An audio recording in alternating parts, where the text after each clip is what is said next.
Hey guys, welcome back. It is your favorite Gimp of the Limp, and we're here with some final thoughts for A&A Arnhem 44 Operation Market Garden.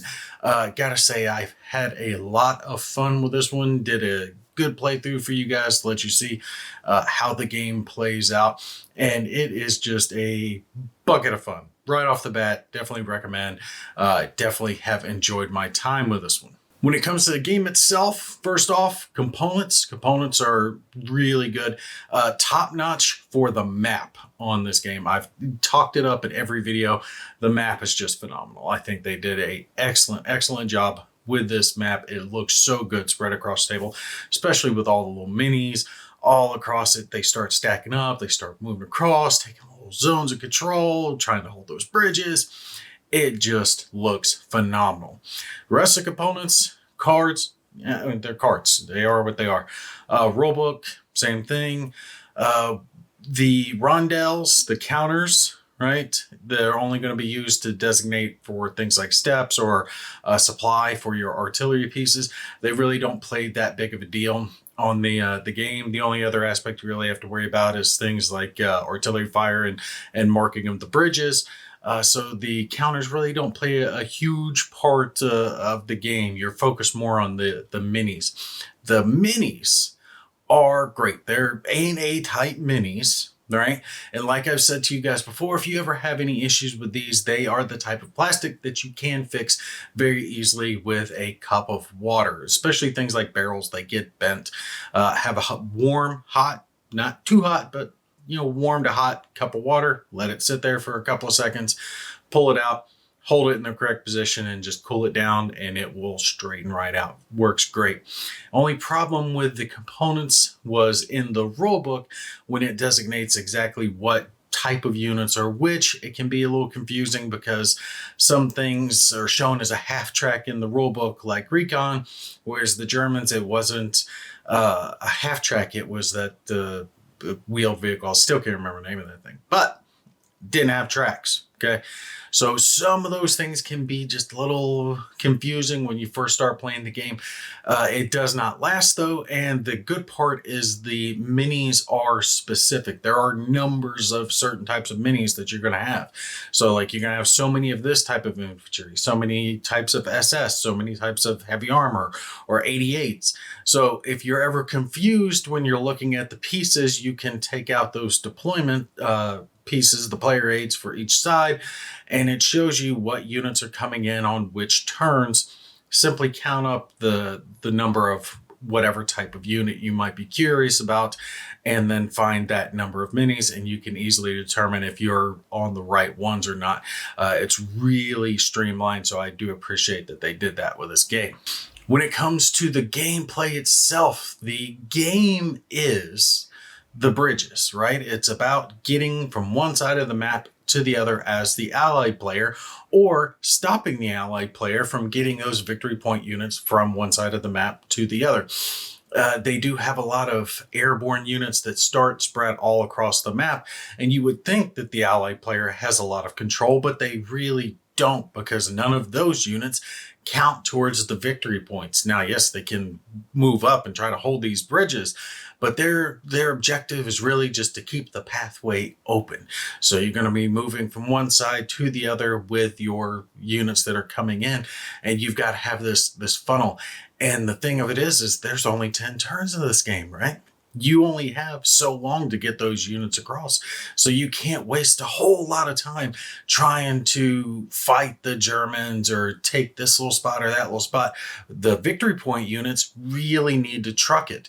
And that also limits your options as you're moving across the map, because you're going to need those highways and you're going to need those bridgeheads to be able to actually make your crossing. The worst thing that can happen is for the Germans to get in the way. They have a bridge that you roll on, it gets destroyed. Now all of a sudden you've lost the path, or the Germans take control of a certain spot, and now you have to decide, do I try to fight through this way because this is the quickest way, or do I flank around them that will take me longer because it's going to cost me more movement points? I'm not going on the highway where I get this movement bonus. and try to outflank the Germans. You saw that early on in my playthrough when I wasn't as clear about what I was trying to do, but I did a great move with the Germans. I plonked them right there in the way, and 2 units of German infantry were able to just slow down the advance of the British, because I expect them to ruffle stomp through, but tanks don't fight well in the cities, and infantry get a bonus in defense versus attacking. When they're attacking, they only attack at a strength of 1, but when they're defending, they defend at a strength of 2, and that does make a difference. And it was just that little bit extra that kept them there turn after turn after turn, which was slowing down the American Allied units as they were trying to push through. So there really is this glorious back and forth. It's almost like there's a funnel across the map, and you're just trying to jam as many units as you can, because you hit a certain point on the map, you get a fair amount of victory points. But if you get really far, you get to that far edge of the board, right there near Arnhem, you're going to get a lot of victory points, but it's really hard to get those units across because the Germans can impede your progress really easily. Now that leads me into the solitaire aspect of this game. Does it play well solitaire? And I would say yes, it does, because there really isn't a whole lot of hidden information in this game. You don't have hidden units. You don't have things like surprise supply depots or anything like that. It's the units are on the board. You know where the reinforcements are coming in. You know where the guys are at on the board. You know where the objectives are. You know where the victory points are going to be. So there's nothing there that's going to prevent you from being able to solitaire this. Plus, the German mission is rather simple. And by what I mean by that is the fact that they just need to get in the way. They just need to hold up the Allies. So you don't have a whole lot of deep choices to make. Now, it doesn't mean that there isn't choices to make. Of course, obviously there is choices to make for the Germans on where they're going to go, where they're going to try to make their defensive line. But their goal is just to get in the way, to stop the Allies from getting units to this section, right? Keep them on that side of the river, right? Do that and they're doing good. And then if they can cut them off from supply, even better, because they get victory points for that. If they kill units, all the better, because they get victory points for that.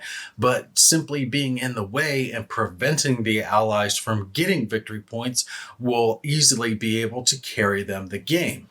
So with the German mission being rather simple, and honestly, the Allied mission being rather simple, and the grand scheme of things, get from here to there, stop them from getting here to there, either side can be soloed rather well, right? You can play as the Allied player and just make whatever decision for the German is the best. Is this going to slow me down the most? Like, what choice do I make with these German units to prevent my movement the most, right? And then make that as the choice for the Germans, and you're easily able to solitaire them.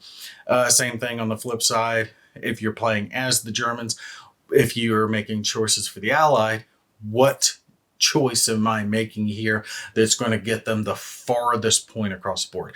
The most units that count towards the victory points, getting them as far up the road as possible into that victory zone, and then make that choice for them. And then your goal as the German player obviously will just be, again, getting in the way and stopping them from getting those victory points.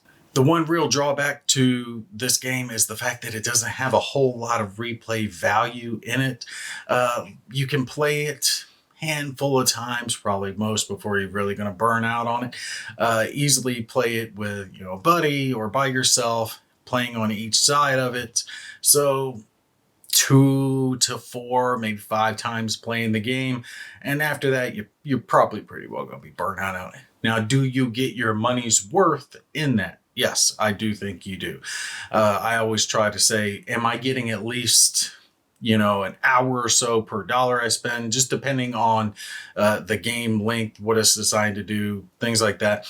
And I would say being able to play this game from both sides, obviously being able to solitaire it easily, you're easily going to be able to equal that in the amount of time that it takes to play through the game. And it's not a overly costly game by any means. So you're definitely going to get your money's worth out of it. So ultimately, ANA 44 Arnhem is definitely a recommend. I have enjoyed, like I said, my time with it. Really fun game.